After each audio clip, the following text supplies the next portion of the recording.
Wait, is that you, Tiana? A high-pitched voice reached my ears. No way, that couldn't be. Oh, I knew it. Tiana, long time no see. A man and a woman, waving their hands, approached us as we shopped. It was my sister Jody and Mike, who once was my fiancé. Jody, why are you here? Oh, did I not mention it? Mike got transferred here.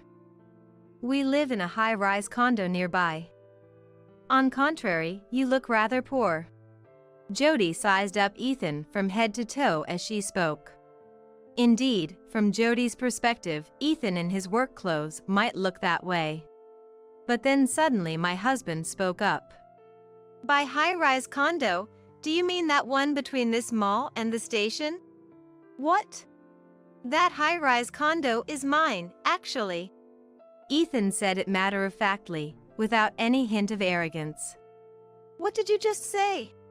Well, if we're talking about high-rises around here, that's the only one, right? So, it's mine. What do you mean? Exactly what I said. There was a plot of land we've had for a while, and when we built the high-rise on it, it sold beyond our wildest dreams. The land value skyrocketed, and now the taxes are a nightmare. Ethan said this and then invited the two to our farm. He got in the car and immediately called home. Oh, hello, Mom? It's me. Yes, I've finally caught them, so it's time to execute that plan. It seems something was happening without my knowledge. My name is Tiana. I'm a housewife with 2 children, married to Ethan, who is 4 years older than me. We're living happy days running a farm. But my life before marrying my current husband, my life was always somebody stealing something from me. I was born the middle child among 3 sisters. Jody, my sister who is 3 years older, has been adorable, dexterous, and quick-witted since she was young, and has always been the pride of our parents. She always had good grades without trying much and was always the star in elementary and middle school. On the other hand, I had a plain face that didn't resemble Jody's at all. Mom, Lenore, always said to me, "You're plain and not eye-catching, so there's nothing exciting about dressing you up." Saying that, she would unconditionally buy new clothes one after another just for Jody. I wasn't developing much physically, so I was always given Jody's hand-me-downs. Our elementary school didn't have uniforms, and I was always told by everyone in class that my clothes were too flashy and didn't suit me. I was often asked why I wore things that didn't suit me, but I hated to admit that I had no other choice. But probably, my friends had been told something by their parents, too. Eventually, they stopped asking anything. I wasn't outstanding in my studies either, and Dad, Isaac, often sighed and said to me, "Why don't you try to be a bit more like Jody in your studies?" Even so, from around upper elementary school, I was not only doing my homework but also making sure to do my previews and reviews properly. I was well aware that I was slow, which is why I thought I should do what I could properly. But that didn't mean I could get good grades right away. I grew up sighing a lot, and eventually, it was time to think about further education. "You'll only go as far as high school." Dad declared that to me. Huh? Why? "You don't have good grades, and that should be enough, right?" The age difference between us was the problem. The 3-year gap meant that our education phases overlapped. The cost for both of us would come at the same time. As a result, Jody went to a private high school she wanted, and I was purely public. Later on, "I want to go to a private college in Boston," Jody said. Boston was a plane ride away. Plus, the cost of living there was on a whole different level. Living alone in such a place. By then, it had already been decided by our parents that they would cut costs on me. It might have even meant that they wanted me to start working as soon as possible and contribute financially to the household. And my youngest sister, Risa, for years my junior, often just watched me silently without saying anything. With days filled with nothing but sighs, I didn't have anything special I wanted to do, so after high school, I got a job at a local agricultural cooperative. I was essentially an office worker. And it was in a very rural area. The people I dealt with were far from fashionable. Some carried an old-fashioned vibe, while others were oddly flamboyant, making every day monotonous, but it suited me. If it were Jody, I'd rather die. That's probably what she would say. And before I knew it, 7 years had flown by, and in this workplace where people marry young, I was treated like a veteran at just 25. That's when I met a man. At a party, I was invited to buy a younger colleague, and that's where I met Mike, a salesperson from one of our clients. Surprisingly, we hit it off and started dating almost immediately. Our relationship was unbelievably smooth, and he proposed in less than a year. We were planning to marry 6 months later. But around the time we were making wedding plans, Jody, who was supposed to have been working at a corporation after graduating from college, quit her job and came back home. I can't stand it at that company anymore. Well, if you say so, then it must be true. You must be tired. Just take it easy. And so, my parents spent their days giving Jody an allowance, taking her out, and having a great time doing absolutely nothing every day. Then, one day. What? Tiana, you're getting married? Yes, that's right. As your sister, I need to see what kind of guy he is at least once. Saying that, Jody flashed an unpleasant smile. I don't need for you to check. Huh? You can't listen to what I say. Saying that, she grabbed my hair and yanked my cheek hard.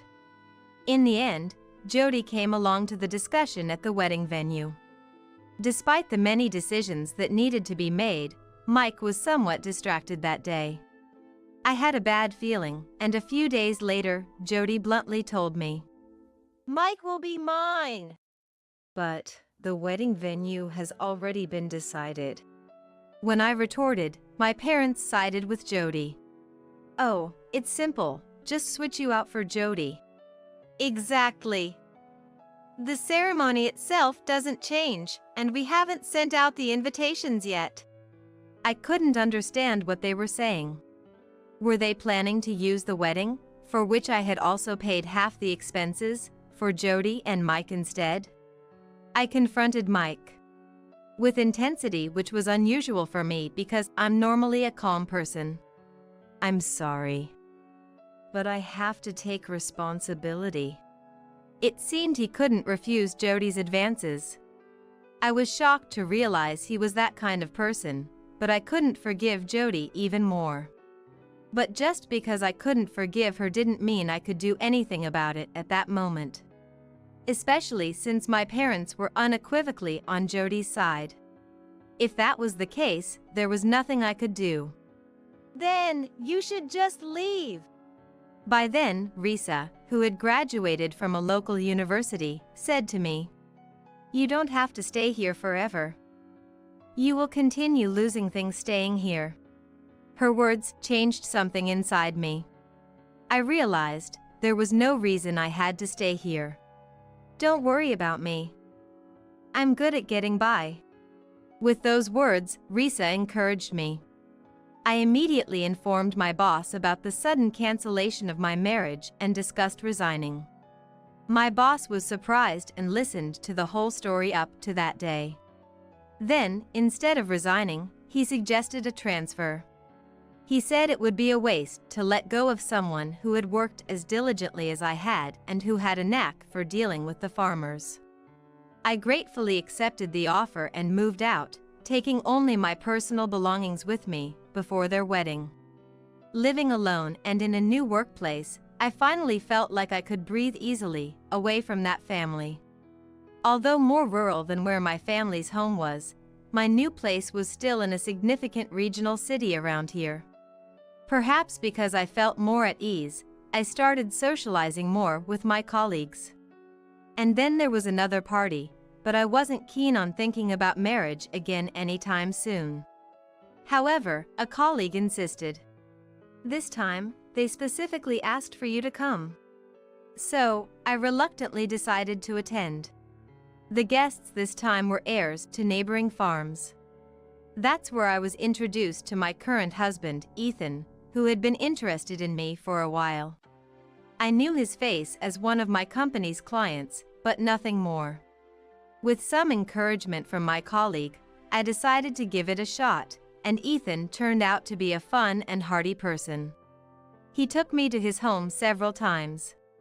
Wow, amazing! You say that, but it's pretty standard around here. Their farm was vast, half livestock and half crops. He had a big family who were incredibly open-hearted. Whenever I visited, they'd serve fresh, delicious food, and there were always smiles all around. Noticing that I was always somewhat puzzled by their family dynamics, they casually asked why. I'm just surprised to see a family that gets along so well. The people who jumped at this conversation listened as I explained my past and about Jody as calmly as possible. Then, my father-in-law Arnold, mother-in-law Nicola, and brother-in-law Ralph said, "What's with that? Not just the sister, but her partner and your parents too. You did the right thing by leaving." "Exactly. So, come stay with us." I had always felt guilty in my heart for being abandoned by a man. But this generous family seemed to harbor straightforward anger towards the unreasonable parents, Jody and Mike. Although I wondered about immediately moving in with them. Yes. I somehow found myself saying so. I hardly had time to wonder if I could really be a farmer's wife. When I called my parents to inform them, "Marry a farmer. I'm too embarrassed to even consider attending." They even refused to attend the wedding. Hearing this, Nicola snatched the phone from me. "Well, we have no need for your side of the family either. Tiana is our daughter now." And retorted with refreshing vigor. "What's with those people?" "Tiana, you don't have to do anything for them anymore. Actually, I've been sending them money every month. If I stop, they might say something again." "You were doing that?" My in-laws were half amazed and half angry, nodding to each other as if they'd made a decision. Risa contacted me. "Let me know when you set the date for the ceremony," she said. In the end, the only relative of mine who came was Risa. When Risa got married, I made sure not to run into my parents and went to celebrate her wedding. Incidentally, I continued working at my job after getting married because it's impossible to start working on the farm right away. Both Ethan and my in-laws had said so. We have different physical strengths. It's better to do a job that suits you. My presence at the cooperative also helped streamline the workflow. Nonetheless, those days came to an end rather quickly. I was pregnant. I had one, and then another a year later. It felt like I could keep having more, so I quit my job to focus on childcare, housework, and helping with the finances. Though the farm life meant early mornings and late nights, having someone always around made childcare much less stressful than what I heard from those in the city. And, of course, the delicious food. We cooked in large quantities, and the vegetables and milk were simply delicious. The children ate well and ran around a lot, growing up healthy alongside the children of Ralph, my brother-in-law, who had married earlier. Ethan was somewhat of a leader among the young successors in the area, so I began participating in their gatherings. Free from comparisons and the watchful eyes of my parents, I finally felt true happiness. One day, urged by my in-laws to take a break, just the two of us, Ethan and I headed to the mall. "Really? Are you sure?" "We have some things we'd like for you to pick up anyways." Nicola sent us off, probably considering that we rarely got time alone. Just being around this family's kindness felt incredibly healing. We leisurely set out in the car and headed towards the shopping mall. As we reached this area, we began to see scenery that fits the description of an urban area. As we walked through the vast mall, loading our cart with the items we were asked to get and chatting. "Wait. Is that you? Tiana?" A high-pitched voice reached my ears. No way, that couldn't be. "Oh, I knew it. Tiana, long time no see." A man and a woman approached us, waving their hands. "Jody," I murmured softly, gripping the cart handle. Well, long time no see." Standing beside her was Mike. He seemed to have aged quite a bit, though. "Jody, why are you here?" "Oh, did I not mention it? Mike got transferred here. We live in the high-rise condo nearby. Compared to that, you look rather poor." Jody sized up Ethan from head to toe as she spoke. Indeed, to Jody's eyes, Ethan in his work clothes might look that way. And I was dressed in my everyday clothes too. But then suddenly my husband spoke up. "By high-rise condo, do you mean the one between this mall and the station?" "Yes, that one. It's highly popular with people from outside the area too, and we had to wait quite a while to finally get a spot. But I guess that's none of your concern, living all the way out on your farm, right?" "What? That high-rise condo is actually mine." Ethan said it casually, as if it were the most natural thing in the world. "What did you just say?" "Well, if we're talking about high-rises around here, that's the only one, right? So, it's mine." "What do you mean?" "Exactly as I said. There was a plot of land we've owned for a while, and we decided to build on it. The sales went beyond our wildest dreams.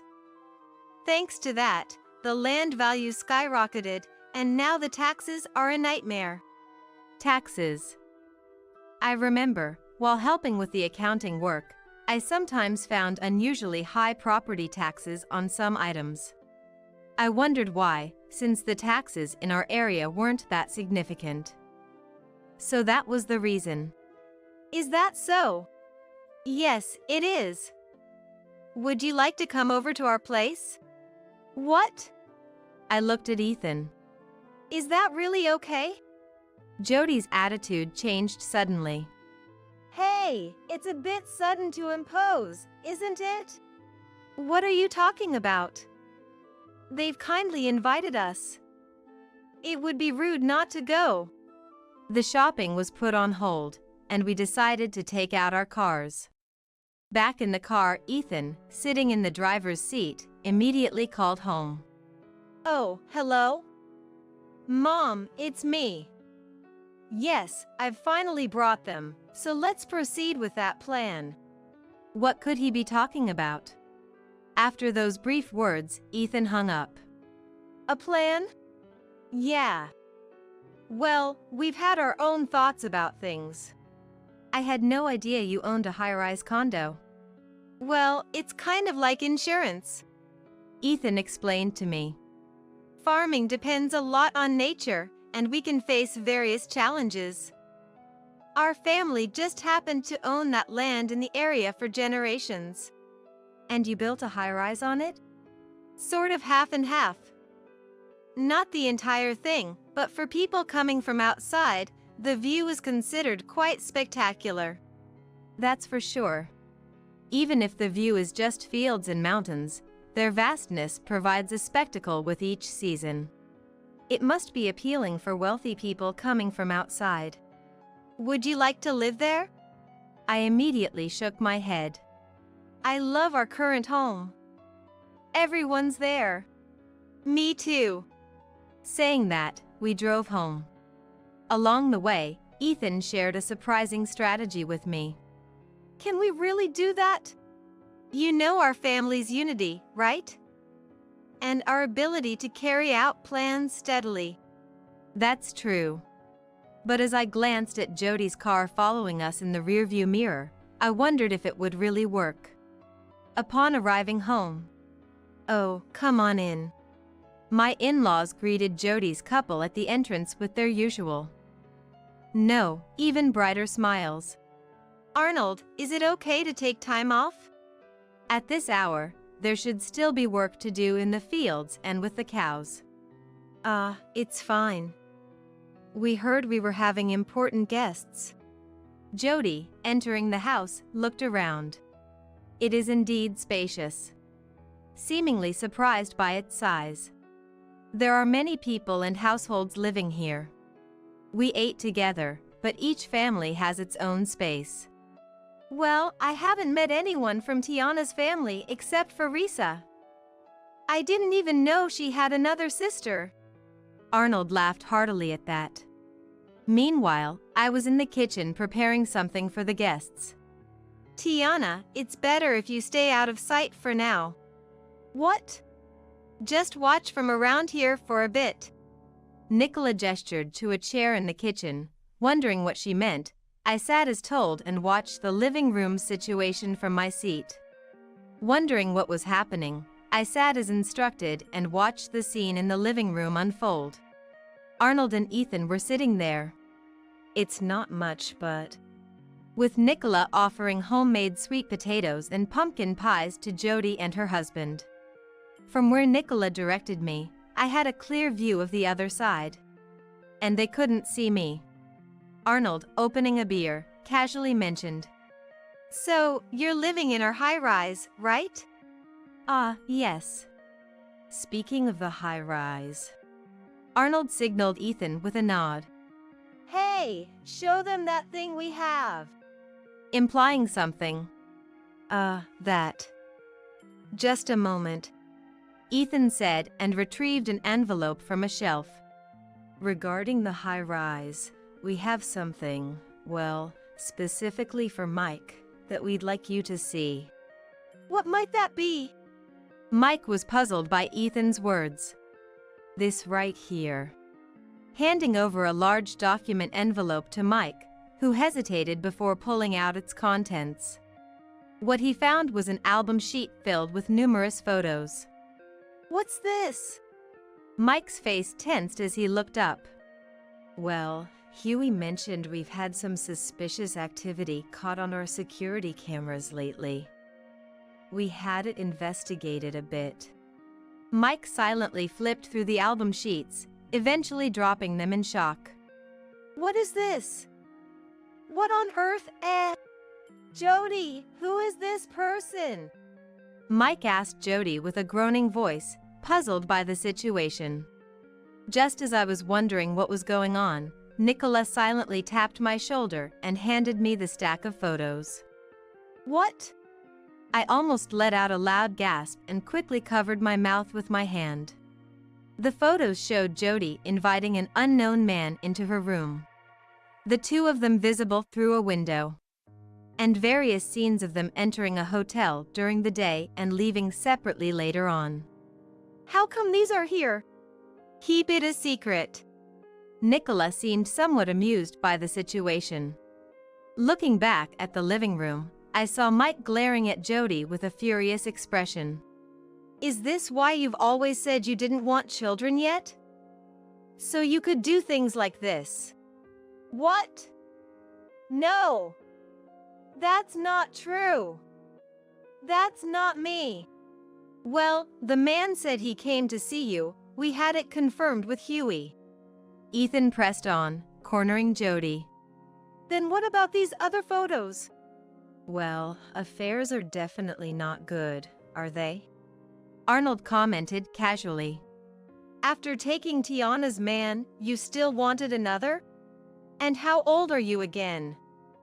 "Tiana said you're 3 years older, right?" "Tiana. Did Tiana have these taken?" "That's not the point here." "Thank you." Mike tried to return the envelope to Ethan. "Oh, keep it. You might still need what's inside." "What?" Mike looked inside again and pulled out a large piece of paper. This might indeed be necessary. Wait a minute. Divorce papers. What's this all of a sudden? Jody panicked, but Mike began to speak in a low, matter-of-fact tone. You told me to take responsibility that time, remember? You said you missed your period. I thought I had gotten you pregnant, so I decided to marry you. But look now. Look now, what? It seems I had a drunken fling with you. I didn't remember it, but there was evidence. So, considering what happened later, I thought I should take responsibility. But you weren't pregnant, and you kept saying you didn't want kids now. How old are you again? You're the same age as me, right? I'm only 35. I believed you when you said you wanted to focus on raising one child properly. That's why I worked hard, improved my sales performance, got transferred. And that high-rise condo, I bought it on a loan because you insisted, waiting for an available unit in the sky, while you always complained about the lower floors being boring. So that's what had been happening. I'm tired of it all. Saying this, Mike took a pen and started filling out the divorce papers. Wait, what are you doing? Remember the wedding? Your parents did whatever they wanted, making it an embarrassment. No one came, not even my own parents. I never knew. Even now, my dad and mom haven't forgiven me. You were even happy you didn't have to deal with your in-laws. You let such unfortunate things happen? That must have been tough. I was even told not to come to my brother's wedding. Mike said this with a twisted face. Perhaps the reason he looked so aged was due to stress. I've had enough of this situation. You're probably tired of me too, right? That's not true. I can't live without you. You only want me for my money. You haven't worked since we got married. But I don't care anymore. He then thrust the divorce papers in front of Jody. Here. No. If you don't want to, that's fine. I'm going home. By the way, this envelope is from a detective agency, right? Yes, we had everything thoroughly investigated for the safety of the apartment we own. These are solid proofs. Thank you. Mike said this and gave a slight bow. Please let me know the expenses later. I'll pay in full. And Jody, I'll be claiming compensation from you. I don't have that kind of money. Faced with the realistic demand for money, Jody panicked. You can go back to your hometown and make money off men easily enough. I'm busy from now on, so I'm leaving. Leaving? What about me? Apologize to Tiana and ask for her help. Goodbye. With the envelope in hand, Mike left the scene. Then, when he looked at me, he slightly bowed his head. Wait a minute. Jody hurriedly stood up and tried to follow Mike, who was heading outside. We quietly followed the two. Wait. Don't leave me behind. Perhaps due to her usual lack of exercise? Or maybe because of her high heels, Jody stumbled and fell. Still, she tried to get up and continue chasing. Where's our car? This time, it was Mike's voice that rose in confusion. If you mean the car that was here, we had to move it because it was blocking the way. Ralph appeared in the distance, riding a tractor with mechanical noises accompanying him. What? Then where is it now? Over there. He pointed in a direction, and their car was visible a few hundred meters away. Mike headed towards it, walking briskly with irritation. Jody, gasping for breath, desperately followed him. But then, our dogs ran towards Jody. What's with these dogs? Sorry. They're very friendly with guests. Ethan called out leisurely as he came outside. If you run away hastily, they'll just chase you more. But it seemed Jody couldn't hear his voice. No! Stop it! Jody might not have disliked dogs, but she probably wasn't used to ones that ran around outdoors. She hated getting dirty. And our dogs, always running around the farm, were full of energy. Hey, you! Mike! Help me! Mike glanced back at Jody's call but soon turned forward and continued walking towards his car. The dogs, increasingly excited, approached Jody. To someone not fond of dogs, their playful approach might seem monstrous. And I watched the scene from a distance. No! Stop it! Jody cried out as she stumbled and tried to move forward, only to fall heavily again. And let out a scream from the depths of her being. What is this? It stinks! She had landed in a heap of fluffy cow manure compost, which was probably warm and soft.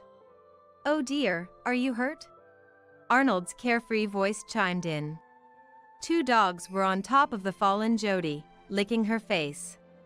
Jody seemed too stunned to even cry out. Understandably overwhelmed by her sudden plunge into the compost while dressed in her fancy outing clothes. Her entire body was submerged from head to toe, making it hard to find a spot that wasn't covered. The dogs, undeterred, continued to nuzzle and bark at Jody. I guess I have no other choice.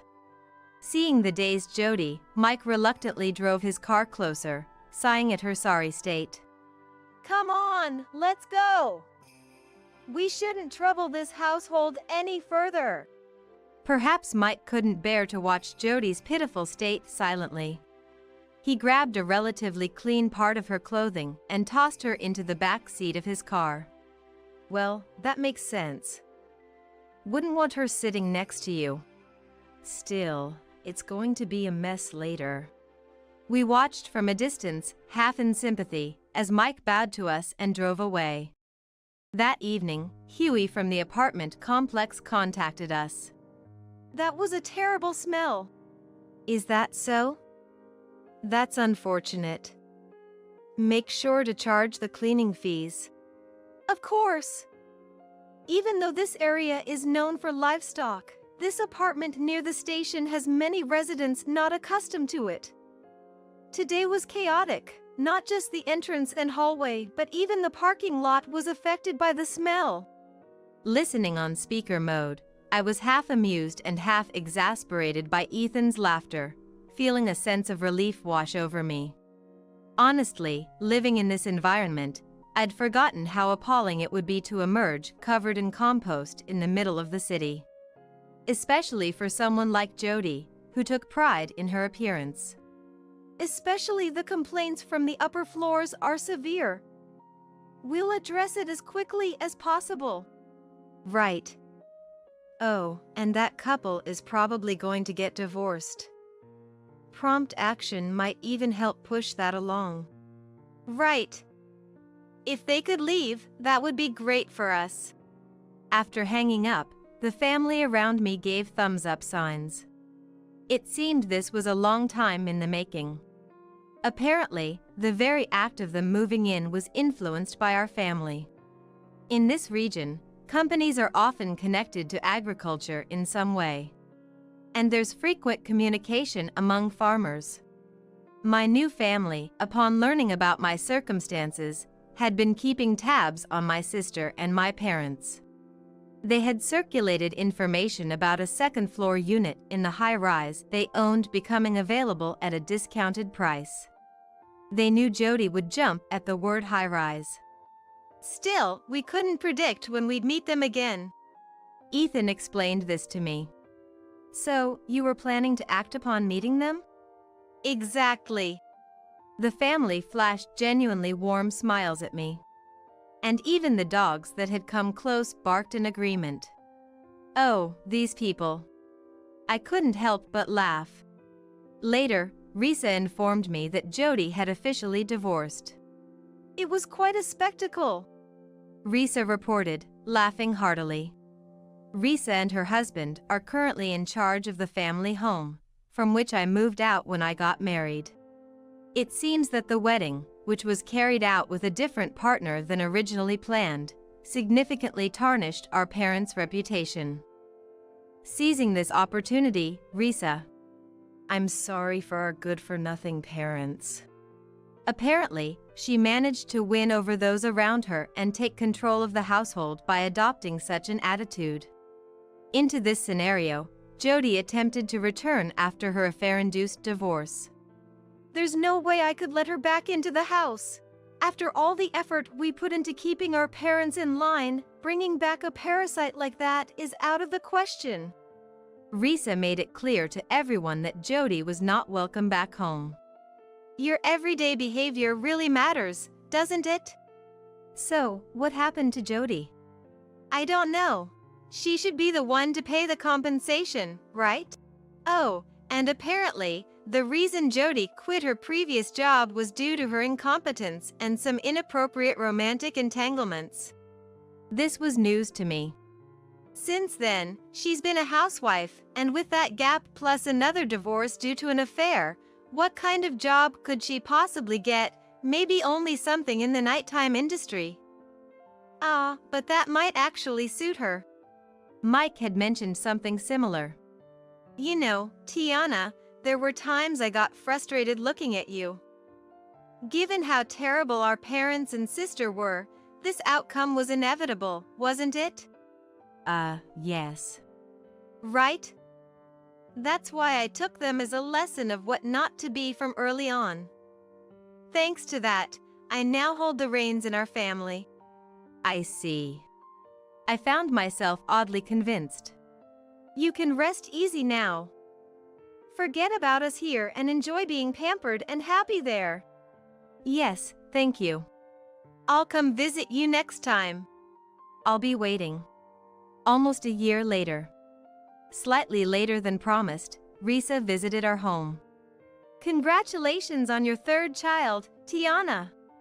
Indeed, I had become pregnant and given birth to a third child since then. Today was a celebration for that. Thanks. I heard you're expecting your second? Yes. But we're stopping at 2. How about you, Tiana? Planning on more? Yes. It's easier to raise them here without any trouble, and they grow up healthy. Indeed, the older children were taking care of the younger ones, and the little ones were always looking for something they could help with. I had been slightly worried about turning out like our parents.